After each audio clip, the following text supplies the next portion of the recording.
but we were gonna review Nakara Blade Point, which Naraka Blade is Point. it Naraka? It's Naraka, yeah. Naraka? Am I crazy? Because it says Naraka. Naka. Naraka. Naraka. Naraka. Anyway, so we're gonna review Naraka game. Blade No, Point. Naraka Blade Point, and it's sort of like a battle royale style fighting game slash action game, with like a little bit of a mix of like a roguelike in there as well. But essentially you could take Monster Hunter, League of Legends, Fortnite with like a little bit of Soul Calibur, and it kind of makes up a like a pretty coherent like fighting game for slash third person action game. It's almost like character action like Devil May Cry, but just with PvP elements. Yeah, it's also like surprisingly deep, actually. Like I wasn't really expecting much going into it, but it pleasantly surprised me, and I think it might be like a game I continue to play like going forward.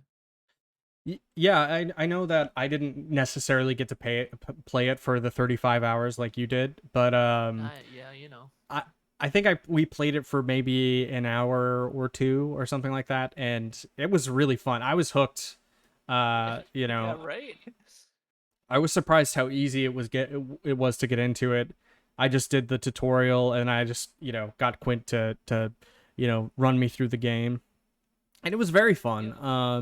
We were doing 2v2 duos through it. So I mean, other than like parrying and stuff, what kind of other elements does the game bring to the table that I'm kind of missing for depth? Well, okay, so it actually has like a fairly like robust combo system Mm-hmm. and move system. So like you have various focus attacks and they all have different charge levels that do different things as well as like perfectly timed focus attacks. So it's like if you use this focus attack as soon as it reaches level 2, like you see that flash, right? If Yep. you use it exactly on that flash, you'll do a different attack. Oh, okay. Yeah. And so then there's also like there's sliding attacks and crouching attacks and dashing attacks and a bunch of crazy movement tech. Like people do this thing called air stepping, Mm-hmm. which is like you grapple really high, and so it like kind of like slingshots your character, and then you swing your weapon, dash in midair, jump again in midair, swing your weapon, dash, jump, and you just keep doing that, and you go much farther than like a traditional just like grapple jump. And Like is that more like mobility options what you're talking about yeah, specifically? like Okay. that's like a just a crazy mobility option. And then we didn't really get into it, but there's a thing called scale rushing where you cling on to the side of a building Mm-hmm. and you charge up your focus attack and it allows you to like shoot forward or shoot at an enemy and like Oh. dash at them. Yeah, Um. there's like a lot of moves and stuff in this game. And then I've seen people be able to just string all these things together to make like actual combos to Yeah. just wipe the floor with people. Yeah. Um. It's ridiculously deep. I I, wasn't expecting it at all.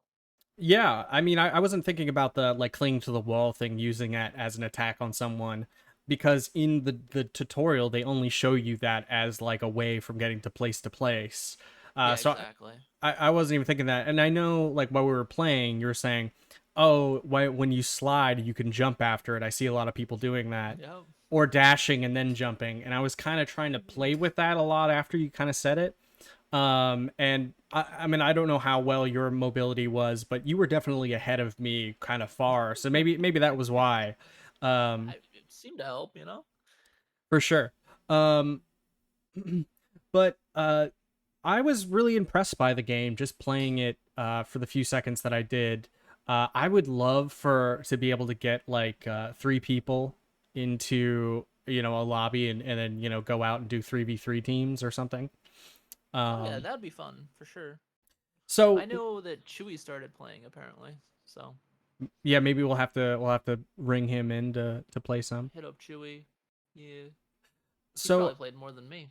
Oh yeah, yeah, he's a trooper when it comes to games. When he gets into Yeah. it. So when you played it, have you played a lot of the story mode at all, or have you just been doing all? No, I only played like a few missions of the story mode because they have like this system called the Journey's Dawn. Mm-hmm.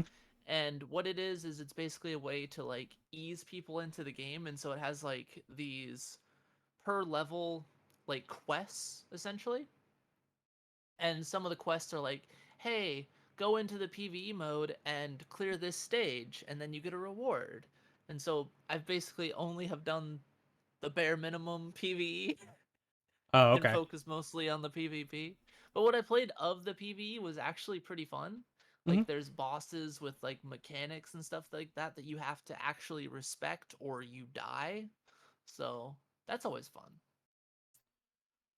Yeah, I mean, I know like the game was telling me about like the PvE stuff as like sort of hey, you don't want to go fight people, get your friends and go fight this Yeah. boss.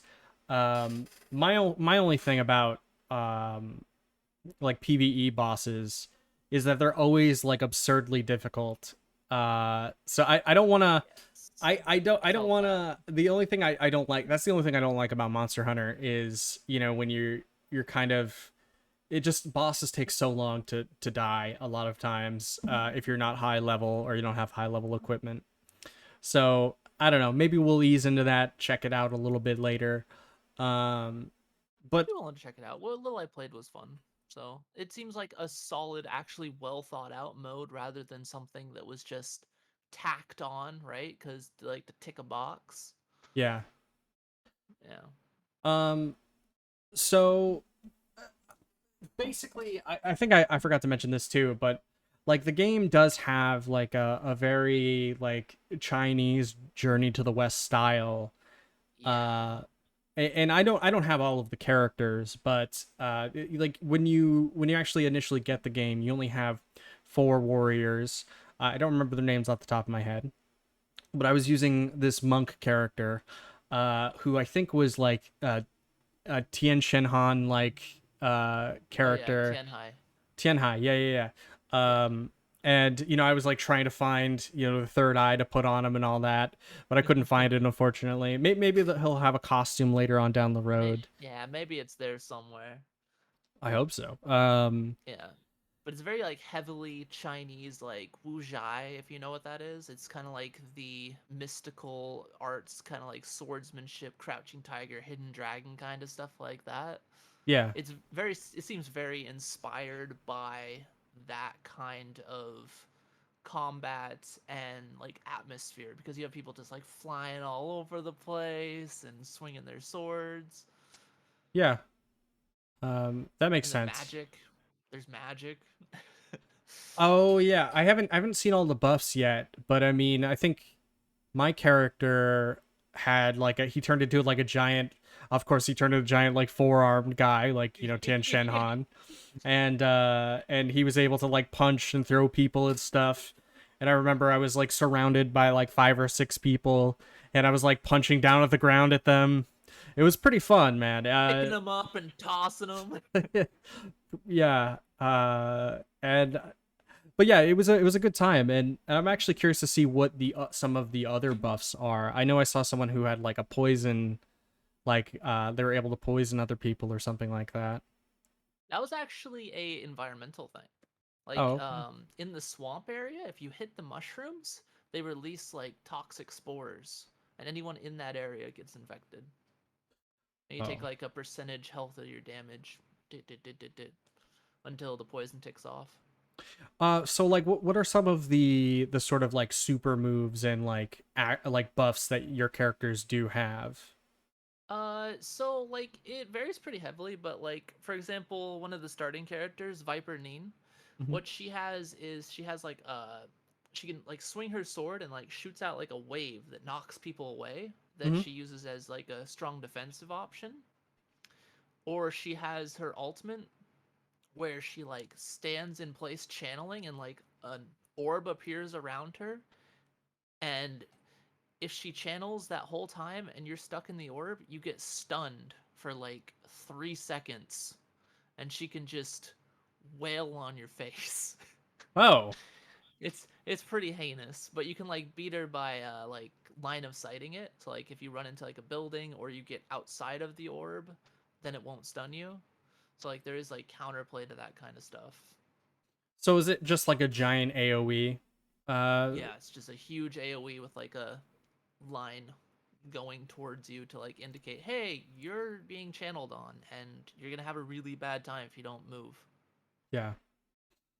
Yeah, It seemed like while we were playing too, that when I would start to like beat up on somebody and they would get low health, they would just pop their ability, and yeah, then I would and have they to I would start to panic because I realized that they're about to do a ton of damage.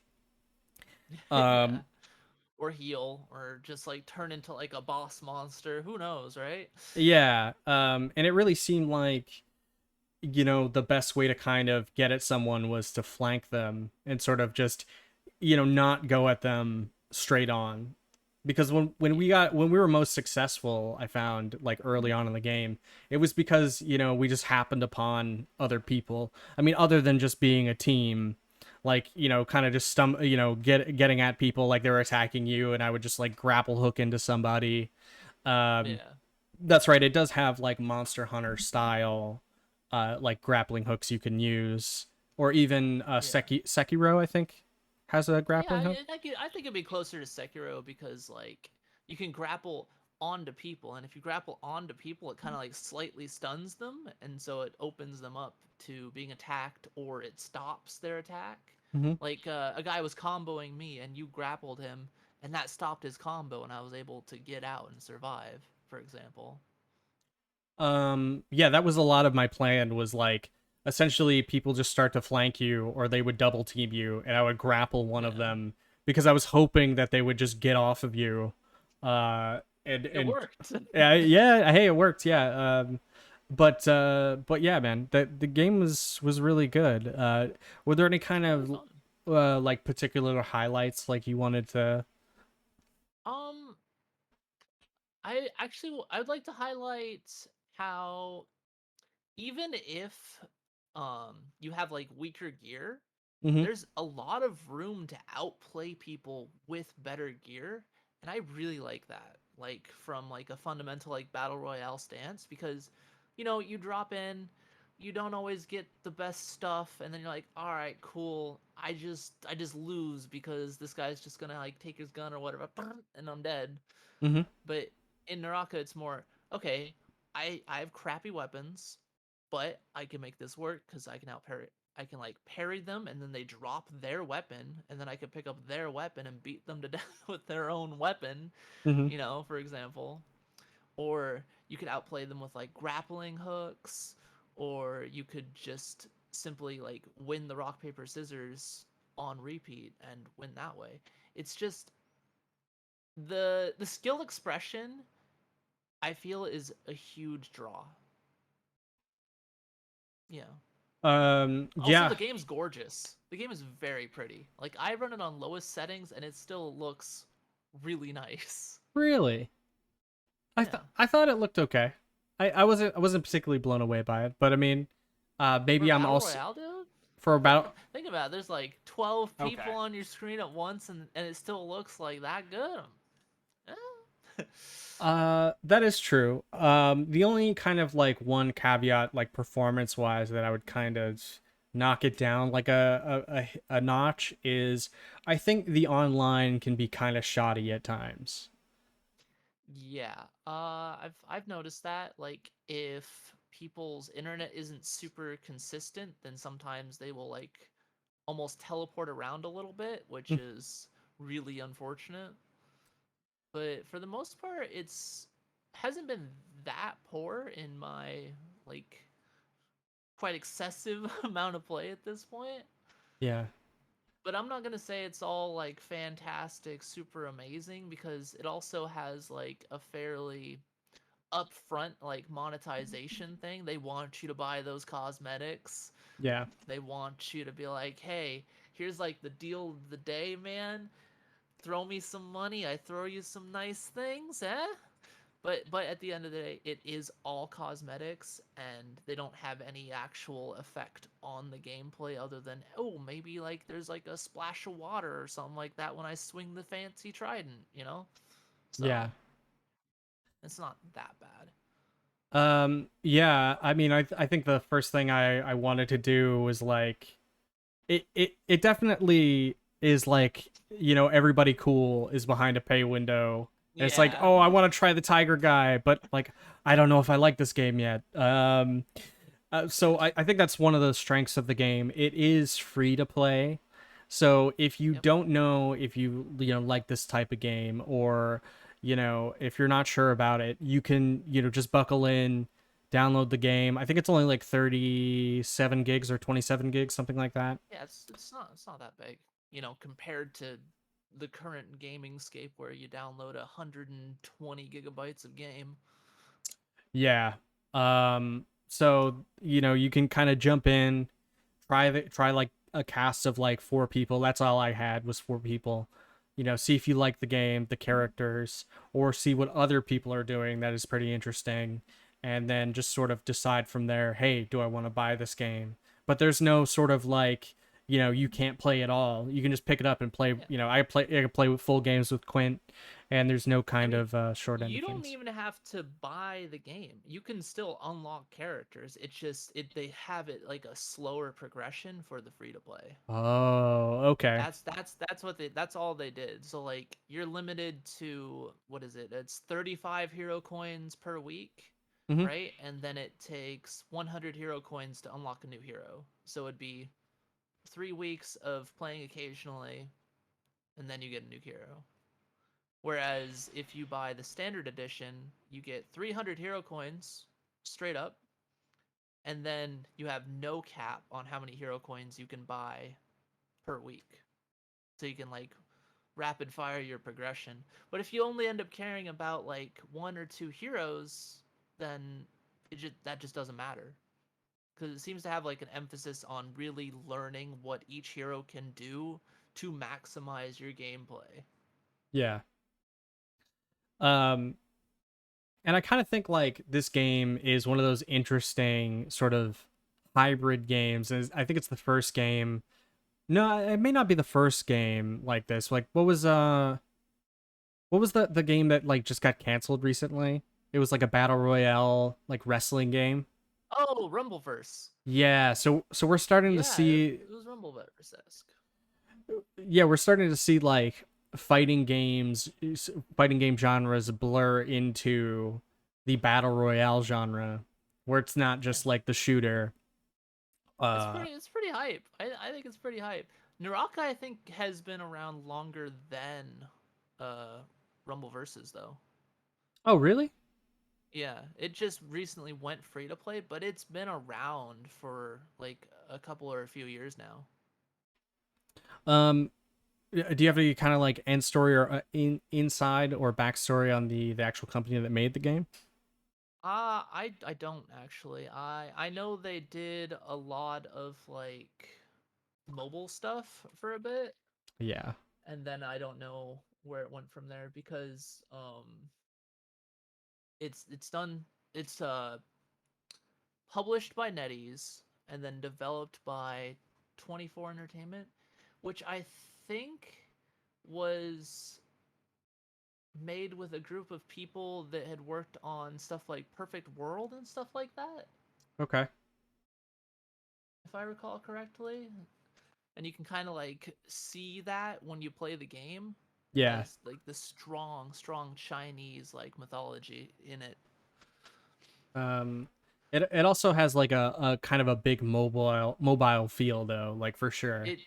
It yeah, it does kind of have like that mobile game ish feel, but I feel like that's mostly like in the menus because again they want you to spend money, Hmm. but then when you get to the actual like gameplay you don't really have any of like that mobile game thing. In fact, you have maybe a little too many buttons to press when you're in the game, because I saw you just trying to loot someone, you're like, ah, I used my skill, ah, I used my ultimate, like Yeah, the buttons, I play on controller, and maybe it's better suited for like a keyboard and mouse.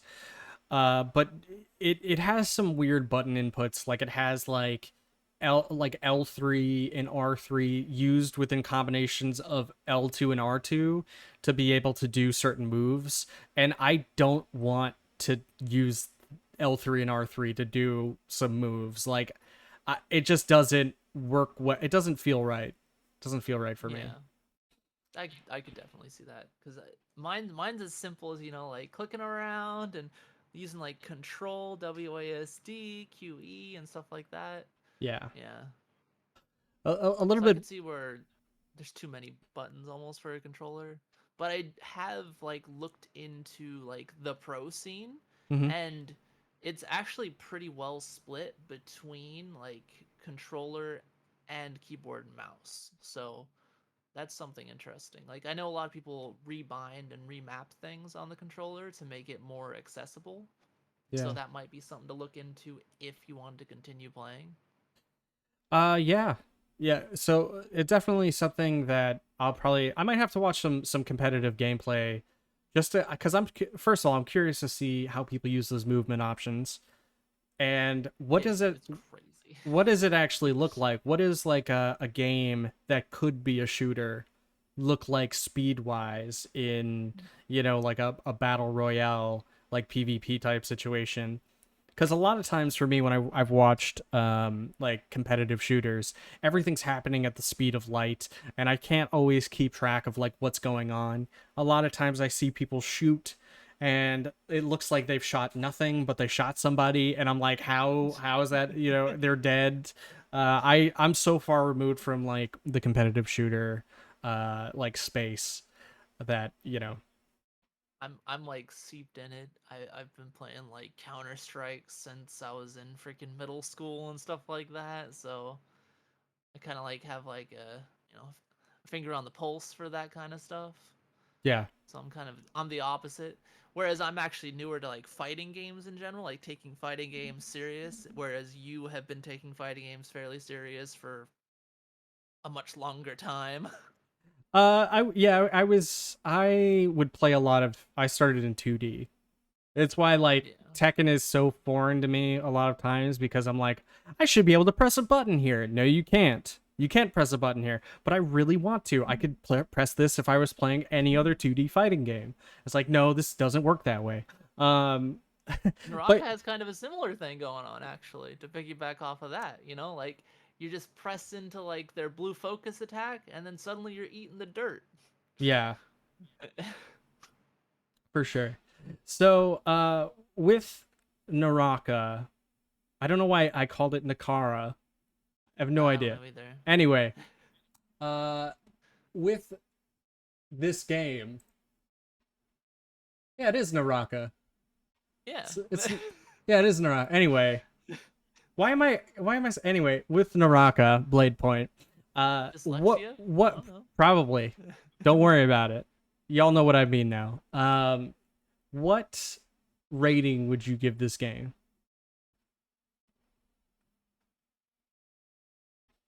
I think with my current time, I would probably give it a 7.5 or an 8. I think it's very fun. I like the foundation that it has. I actually like the monetization they went with, not selling any kind of power whatsoever. Uh, it's a very pretty game. It seems to be actually well balanced, which is weird, Yeah, and I can't even imagine how they actually came to this point. Um, the heroes are all like vastly different, which is great, and it actually runs well. yeah, Surprising. Like the game's like seems to be well optimized. Like even my crappy little graphics card doesn't really have an issue playing it. So yeah, I'm at like a 7.5 or an 8. Probably an 8. I think I'll stick with an 8. damn. Yeah, I can't give it high that. praise. I, I don't know if I could give it that high of a rating just because I haven't put in as much time, and I think like you're a little more like familiar with it than I am. But like just off the cuff, I'd probably give it a 7, like a good 7. Fair. I think it's a fun game, and that's coming from somebody who doesn't really play battle royales. Um, I mean, I played Fortnite, and I didn't have as much fun as this. Like, I'm not going back to Fortnite. You know what I mean? I'm like, Yeah, yeah, I don't know. whereas like right now, after playing those games, I'm like, damn, you know what? I really want to play more of that game. That was really fun. Go a few more rounds. I, Yeah, you know. yeah, I had to at one point. I had to be like, listen, we got to stop so we can go get ready for the podcast. Uh, Yeah. but yeah, man, the game is really excellent, and I'm gonna need a Happy it little. went free to play. It gave me a chance to try something new. That's right. Um, I'm gonna need a little bit more time with it though. I'll say that, and before I decide to like buy the rest of the characters or not. And I kind of like to get more people in and have more like a party experience with the game and see where that goes, and how we Yeah. fare in that environment. Oh, you can also make like custom rooms. So like if you just wanted to play with your friends in kind of like a free for all thing with like respawns and stuff like that to like practice, you can do that too. Well, that's pretty cool. Yeah, Um, forgot to mention that.